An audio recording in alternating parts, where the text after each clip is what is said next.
जय श्री कृष्ण। स्वधर्म चैनल पर आपका फिर से हार्दिक स्वागत है। भगवत गीता के अध्ययन को जारी रखते हैं और आगे देखते हैं कि अर्जुन के पास और क्या क्या आर्ग्यूमेंट्स हैं। आइए।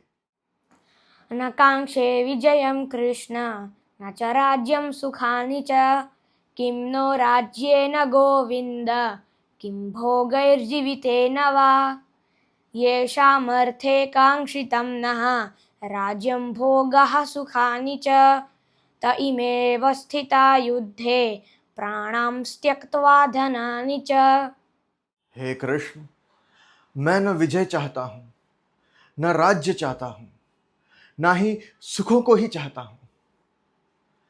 हे गोविंद, हमें राज्य से क्या लाभ, हमें भोगों से क्या लाभ, हमें जीने से भी क्या लाभ। जिनके लिए हम राज्य भोग सुखों को चाहते हैं वे ही अपने धन और जीने की इच्छा का त्याग करके यहां युद्ध में खड़े हैं। जी दोस्तों, इस श्लोक में अर्जुन ने भगवान का एक और नाम लिया, गोविंद।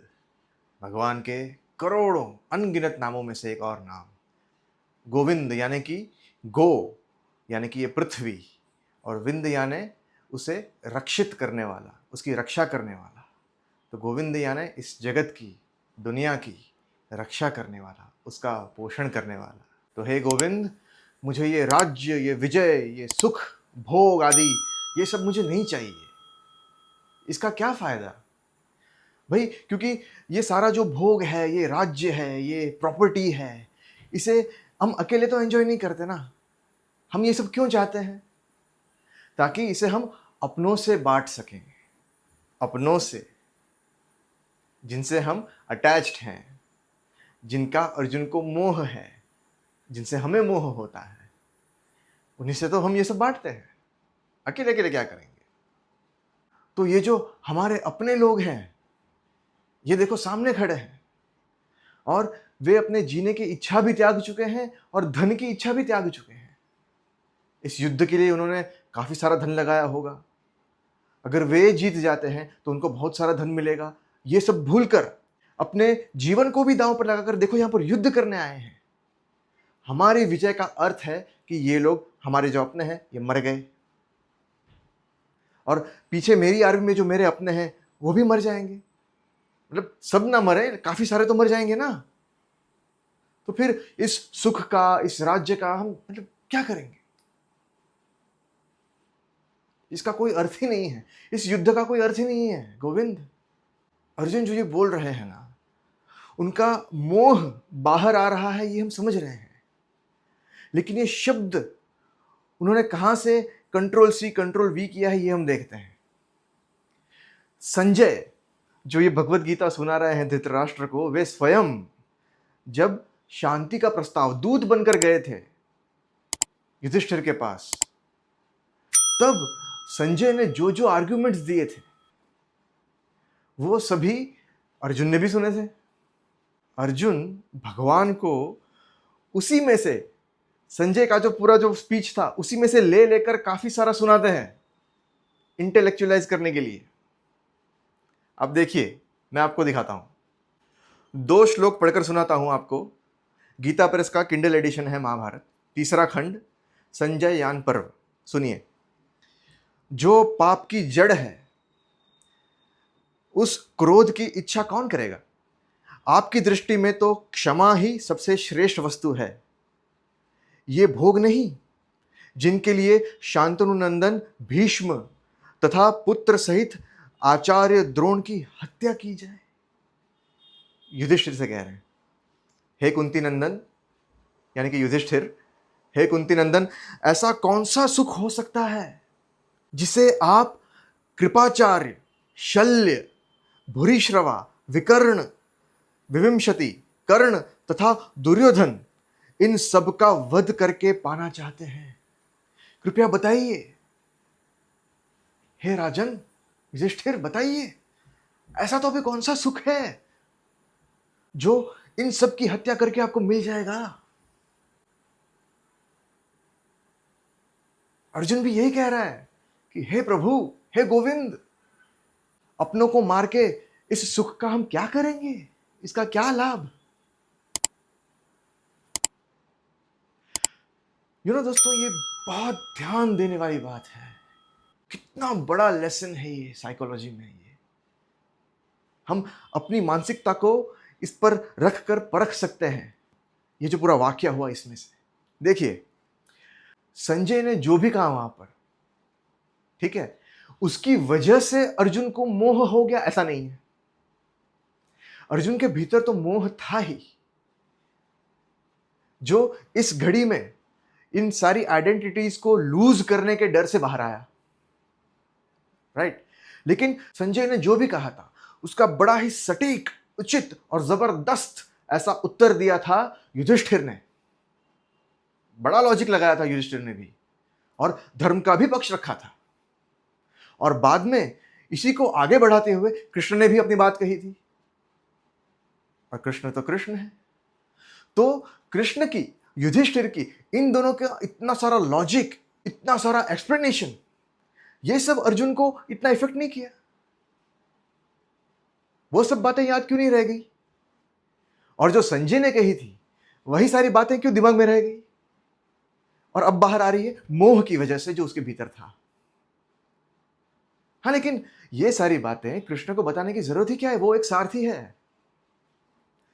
अगर अर्जुन कन्विंस्ड है कि ये युद्ध नहीं होना चाहिए, राइट, तो माधव से कह दे कि हे कृष्ण, आप जो ये रथ है वो वापस ले जाइए और अपनी सेना की ओर ले जाइए और वहां पर रख दीजिए। मुझे युधिष्ठिर से और धृष्टद्युम्न से कुछ इंपॉर्टेंट बात करनी है। कृष्ण को बताने की क्या जरूरत है?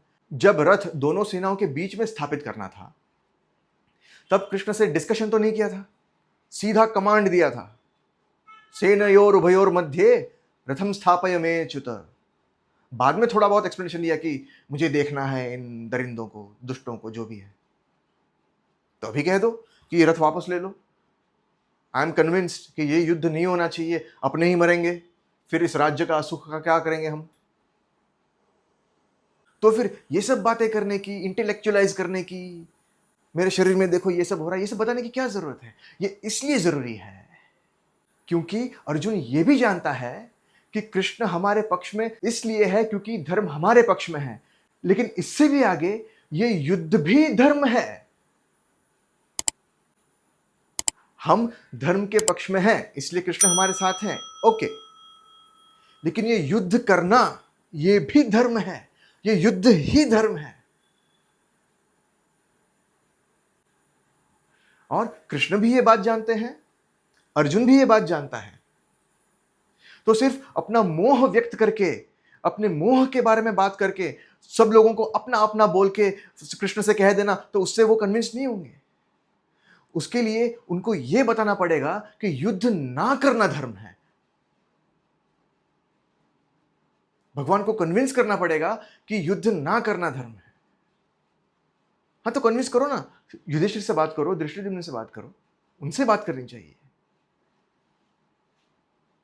लेकिन कृष्ण अथॉरिटी है। युधिष्ठिर धर्मराज होंगे, लेकिन कृष्ण से बड़े नहीं। पूरे ब्रह्मांड में कृष्ण से बड़ी धर्म की अथॉरिटी नहीं है। उनको, कृष्ण को कन्विंस करने के लिए अर्जुन को जो शब्द चाहिए वो उसने संजय से उधार लिए हैं। यहां पर जब वो मोह के प्रभाव में आ गया है और उसका मोह जो कह रहा है वो करवाना चाहता है, इसलिए भगवान से वो क्या कह रहा है ये जरूरी है। भगवान एक बार कन्विंस हो गए, फिर जब जाकर बात करेंगे तो कौन बोल रहा है ये जरूरी हो जाएगा। कृष्ण बोल रहे हैं, बात खत्म।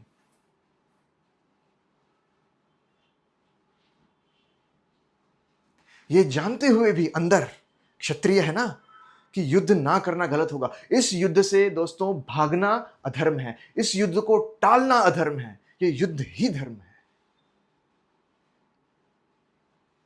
लेकिन मोह, किसका मोह? मेरा मोह, स्वजन। मेरा जो मोह है, मेरा अपना, वो मेरे धर्म पर अब हावी हो गया है।